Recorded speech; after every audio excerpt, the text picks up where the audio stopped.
सबसे पहले ये हमने आपको एक मैप दिया है जो कि सिंप्लीफाई करके दिया है एक स्टेशन के बारे में। ये स्टेशन है बहनगा बाज़ार, ये बालासोर डिस्ट्रिक्ट में है। डिस्ट्रिक्ट हेडक्वार्टर से करीब 25 किलोमीटर दूर है। ये 2 तारीख की दुर्घटना है जब तकरीबन शाम के 6:55 पे कोरोमंडल एक्सप्रेस जो इस स्टेशन पे चल आ रही थी वो दुर्घटनाग्रस्त हुई और उसकी दुर्घटना की वजह से जो और गाड़ियां उस स्टेशन से या तो निकल रही थी या उस पे खड़ी हुई थी उनको भी इसकी चपेट में आ गई वो। तो अगर आप ये स्टेशन का लेआउट देखेंगे, ये आपके पास है, ये स्टेशन का लेआउट अगर आप देखते हैं इसमें 4 लाइन है, ये 4 लाइन का स्टेशन है। इसमें 2 लाइन है एकदम सीधी जिनको हम लोग मेन लाइन कहते हैं। तो जो थ्रू गाड़ियां हैं जिनको स्टेशन पे रुकना नहीं है वो इस मेन लाइन से सीधी निकल जाती हैं। उसके अलावा जो 2 साइड में एक ऊपर एक नीचे दिख रही हैं आपको, वो लाइन्स हम उनको लूप लाइन कहते हैं। 4 लाइन का स्टेशन है। इसकी जो बीच की 2 लाइन्स है वो मेन लाइन है जो कि अगर गाड़ी रुक नहीं रही है तो ज्यादातर उससे जाती है। और जो 2 और लाइन है आजू बाजू अलग अलग, वो लूप लाइन कहलाती हैं, जिसमें कि हमको अगर गाड़ी को रोकना है तो हम वहां पे उसको ले जाते हैं और उसको वहां रोकते हैं। इस दिन इस समय यहाँ पे 2 गाड़ियां खड़ी थी जिनको रोका गया कि ये मेल एक्सप्रेस गाड़ियां जो हैं जिनको यहाँ रुकना नहीं है उनको जाने के लिए एकदम क्लियर पाथ मिले। तो उस हिसाब से यहाँ पे जो ऊपर वाला आपको दिख रहा है लूप लाइन जिसपे लिखा हुआ है स्टेशनरी गुड्स ट्रेन, ये एक जो हम लोग BCN कहते हैं या कवर्ड गाड़ी होती है मालगाड़ी, वो यहाँ पे खड़ी थी। और नीचे जो लाइन दिख रही है वो अप लूप लाइन है। वो अप लूप लाइन में एक और गुड्स ट्रेन रोक दी गई थी जिससे कि मेल एक्सप्रेस के लिए क्लियर पाथ मिल जाए। वो गुड्स गाड़ी थी एक आयरन ओर से लदी हुई गुड्स ट्रेन। ये दोनों गाड़ियां यहाँ पे खड़ी कर दी गई थी और जिससे कि मेन लाइन का रूट सेट कर दिया गया था। चेन्नई की तरफ से आ रही थी यशवंतपुर एक्सप्रेस जो कि एक्चुअली बैंगलोर से आ रही थी, डायरेक्शन सेम है। बैंगलोर से आ रही थी, हावड़ा जा रही थी। ये गाड़ी कुछ सेकंड पहले आ रही थी कोरोमंडल से, ये जा रही थी बैंगलोर से हावड़ा की तरफ और उल्टे डायरेक्शन में हावड़ा से चली हुई, मतलब शालीमार से चली थी। एक्चुअली कलकत्ता का एक स्टेशन है शालीमार, वहां से चली थी। शालीमार से चली हुई ये गाड़ी कोरोमंडल ये चेन्नई जाने के लिए आ रही थी। इसके लिए भी मेन लाइन सेट थी, दूसरे डायरेक्शन की थी जिसको हम लोग up line, up main line कहते हैं।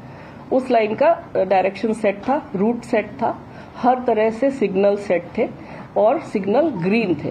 ग्रीन सिग्नल का मतलब है ड्राइवर को सिग्नल का इंडिकेशन अगर ग्रीन मिल रहा है इसका मतलब है उसका आगे का पाथ एकदम क्लियर है और वो सीधा अपनी पूरी स्पीड जो भी उसको परमिटेड मैक्सिमम स्पीड है उस पे वो अपनी गाड़ी को चला के ले जा सकता है।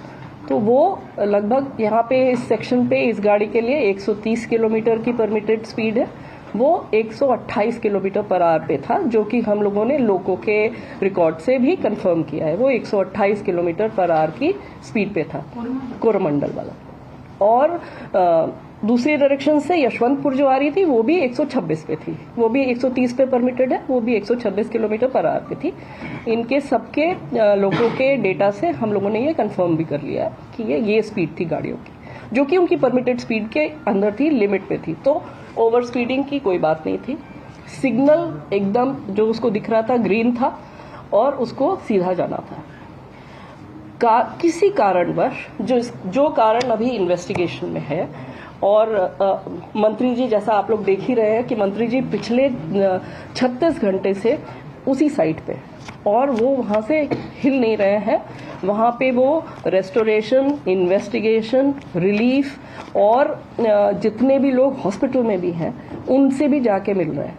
तो he is doing everything from there and he is leading from the front. So उन्होंने अभी जानकारी दी है कि प्रिलिमिनरी फाइंडिंग से ऐसा लगता है कि सिग्नलिंग में कोई परेशानी पाई गई, लेकिन वो भी प्रिलिमिनरी जानकारी है। हमारे जो कमिश्नर ऑफ रेलवे सेफ्टी हैं उनकी जांच चल रही है, इसलिए उनकी जांच कंप्लीट हुए बिना हम लोग कुछ भी नहीं शेयर कर सकते हैं अभी डिटेल में, क्योंकि जो भी हम कहेंगे अगर वो गलत हो गया तो फिर वो ठीक नहीं होगा। इसलिए हम भी अभी इंतजार कर रहे हैं कि वो अपनी फाइंडिंग्स हमें कंप्लीट डिटेल्ड फाइंडिंग्स हमें बताएं, जिससे कि हम लोग पता कर सकें कि क्या कारण था जिसकी वजह से ये दुर्घटना हुई। दुर्घटना सिर्फ कोरोमंडल एक्सप्रेस की हुई है। एक चीज है जो कि सबको समझने की आवश्यकता है कि यहाँ पे 3 इंजन भिड़ गए और बहुत सी मल्टीपल ट्रेन्स जो है वो आपस में टकरा गई, कैसे सब एक ही रास्ते में थी। ये इस तरह की गलत इन्फॉर्मेशन या गलत समझ फ्लोट अराउंड कर रही है। तो उसको क्लैरिफाई करने के लिए मैं दोबारा ये बताना चाहती हूँ कि सिर्फ एक ट्रेन क्षतिग्रस्त हुई, एक ट्रेन का एक्सीडेंट हुआ जो कि कोरोमंडल थी। उस ट्रेन किसी कारण, जिस भी कारण के वजह से, जिसको हमें पता चलेगी अभी डिटेल में कि क्या कारण था, वो जो एक्सीडेंट ग्रस्त हुई और अप लूप लाइन में जो आयरन ओर की ट्रेन खड़ी हुई थी, जो मैंने आपको बताई मालगाड़ी, उससे टकराई। उसके ऊपर उसका इंजन चला गया, उसके कुछ कोचेस चले गए और ये इतना तेज इम्पैक्ट था वो बेसिकली इसलिए था क्योंकि ट्रेन अपनी फुल स्पीड पे थी। 128 kmph पे मामूली चीज़ नहीं है। और दूसरी इशू ये था कि वो एक आयरन ओर की ट्रेन थी जो कि बहुत ही भारी ट्रेन होती है। तो वो सारा इम्पैक्ट जो है, कोलिजन का इम्पैक्ट, अगर आप लोग किसी भी टेक्निकल कोलिजन एक्सपर्ट से भी पूछेंगे, कोलिजन का इम्पैक्ट उसने कंप्लीटली रिजेक्ट कर दिया क्योंकि वो आयरन ओर भरी हुई ट्रेन थी। एंड द एंटायर पूरा का पूरा इम्पैक्ट जो है वो सारा का सारा ट्रेन के ऊपर आ गया। कोचिंग ट्रेन थी ये।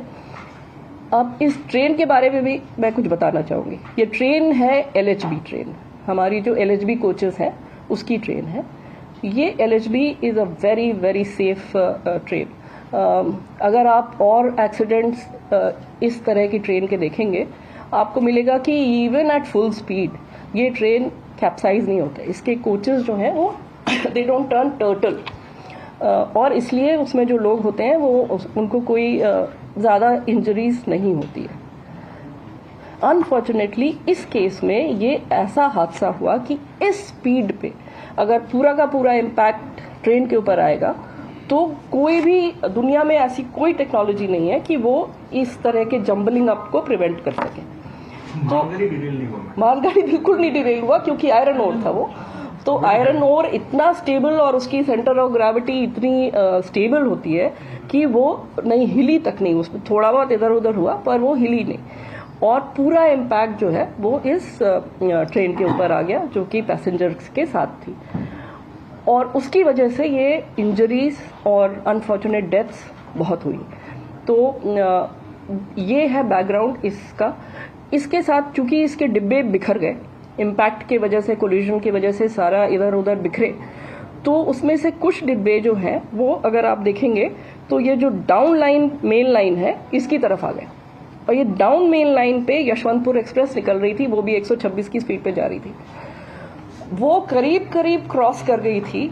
वो तो मिस फॉर्चून है कि एक लिटरली एक फ्रैक्शन ऑफ सेकंड के लिए उसके पीछे के 2 डिब्बे थे जो कि इसके डिरेल डिब्बों के रास्ते में आ गए, और इन डिरेल डिब्बों के इम्पैक्ट से उसके आखिरी 2 डिब्बे वो भी डिरेल होके, यशवंतपुर एक्सप्रेस के वो भी डिरेल होके दूसरी तरफ फिक गए।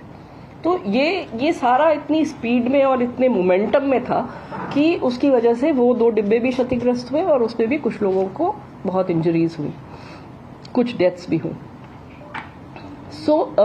ये हुई यशवंतपुर एक्सप्रेस जो कि उसमें इन्वॉल्व हो गई।